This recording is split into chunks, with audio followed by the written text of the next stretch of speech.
Carscoot, yan. Nag-trail tayo ngayon. Baka naman, Carscoot. Trail kami. Malaman natin kung sino makakasama mamaya.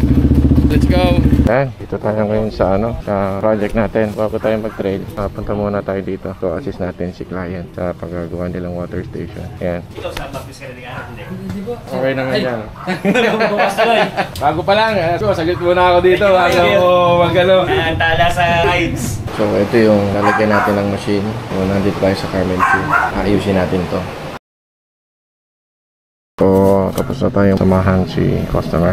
Sir, thank you. Hey sir, thank you po.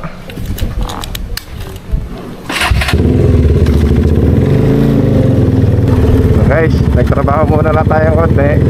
Sinisid natin yung kliyente.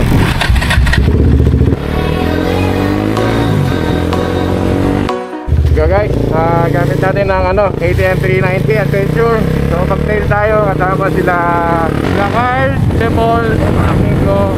Tagpuin natin sila, nandun na sila sa may dole. Tingnan natin kung pahirapan tayo ng tala natin ngayon. Hopefully, okay lang. Sana tutuloy sa kalsada, oh. Kaya nga, hinay-hinay lang.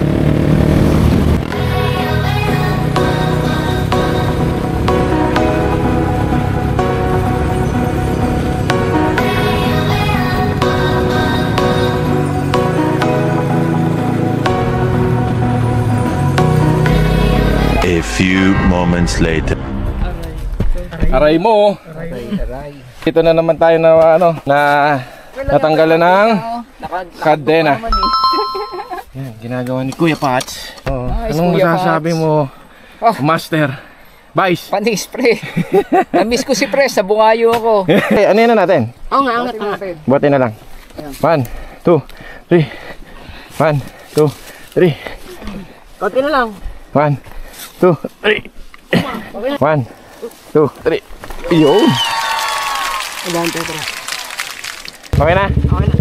Galing talaga si Kuya Pats.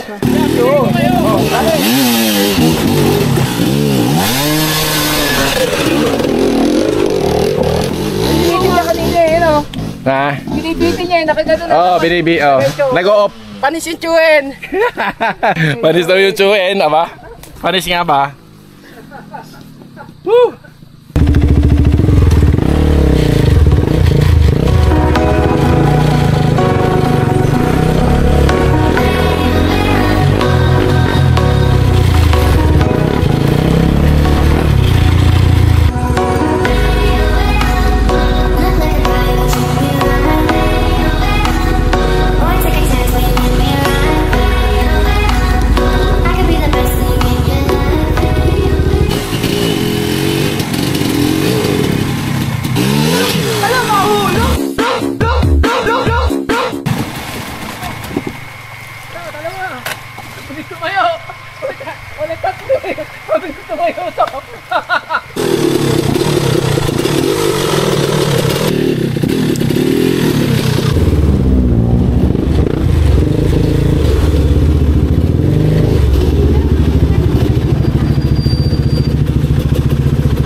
Sabi mo to, dito sa kapila.